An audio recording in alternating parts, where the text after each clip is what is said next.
അസ്സലാമലൈക്കും. Welcome back to Sahala's kitchen. ഞാൻ ഇന്നിവിടെ വളരെ ടേസ്റ്റി ആയിട്ട് ട്യൂണ കട്ട്ലേറ്റ് എങ്ങനെ ഉണ്ടാക്കുന്നതെന്ന് കാണിക്കാം. അതിനു വേണ്ടി ഇൻഗ്രീഡിയൻസ് എന്താണെന്ന് നോക്കാം.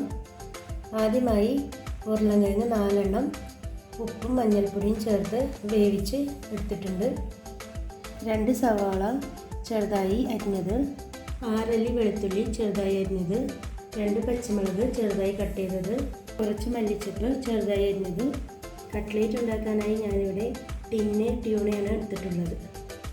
പിന്നെ കോട്ടിങ്ങിനായി ഒരു മുട്ട ബീറ്റ് ചെയ്തെടുത്തിട്ടുണ്ട്.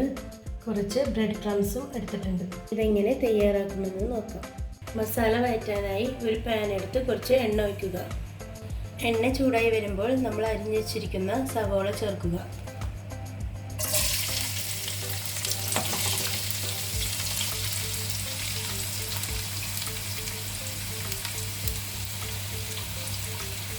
കുറച്ച് ഉപ്പ് ചേർത്ത് സവാള നന്നായി വഴറ്റിയെടുക്കുക.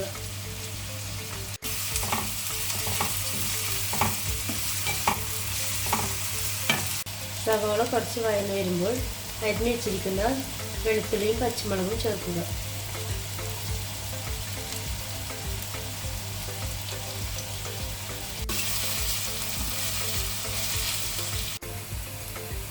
സവാള നന്നായി വഴന്നു വന്നിട്ടുണ്ട്.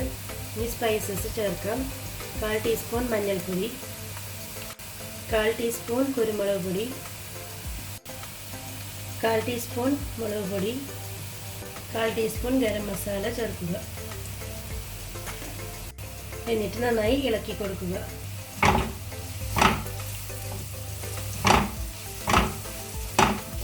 മസാലയുടെ പച്ചമണം മാറിക്കഴിഞ്ഞാൽ നമ്മൾ എടുത്തു വെച്ചിരിക്കുന്ന ട്യൂണ ചേർക്കുക.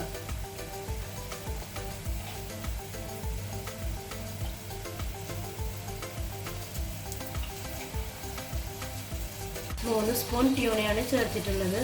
എന്നിട്ട് മസാലയെ നന്നായി ഇളക്കി കൊടുക്കുക.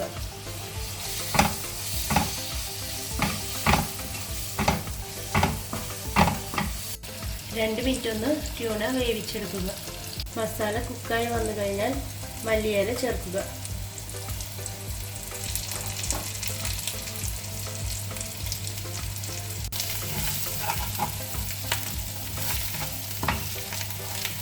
വേവിച്ച് വെച്ചിരിക്കുന്ന ഉരുളക്കിഴങ്ങ് ഈ സ്പൂണ് കൊണ്ട് ഉടച്ചു കൊടുക്കുക.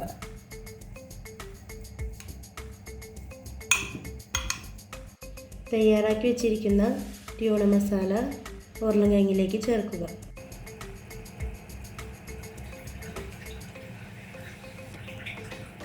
മസാല എന്നിട്ട് ഉരുളക്കിഴങ്ങിലേക്ക് നന്നായി മിക്സ് ചെയ്ത് കൊടുക്കുക. കട്ട്ലേറ്റിനായി ഇത് ഷേപ്പ് ചെയ്തെടുക്കുക. കട്ട്ലേറ്റിനായി ഇങ്ങനെ ഷേപ്പാക്കി എടുക്കുക. ഇത് മുട്ടയിൽ മുക്കുക. പിന്നെ ബ്രെഡ് ക്രംസിൽ കോട്ട് ചെയ്തെടുക്കുക.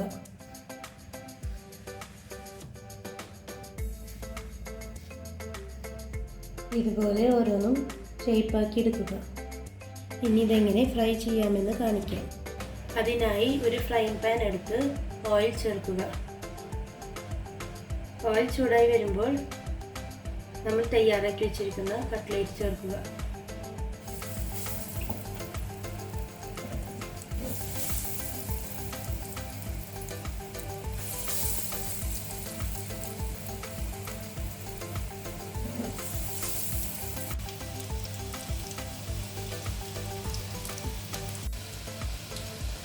ഒരു സൈഡ് കുക്കായി വരുമ്പോൾ മറിച്ചിട്ട് കൊടുക്കുക.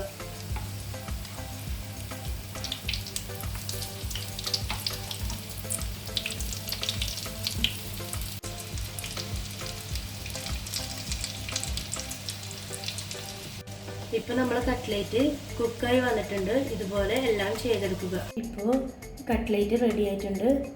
എല്ലാവരും ട്രൈ ചെയ്ത് നോക്കുക. ഇഷ്ടപ്പെട്ടെങ്കിൽ സബ്സ്ക്രൈബ് ചെയ്യുക.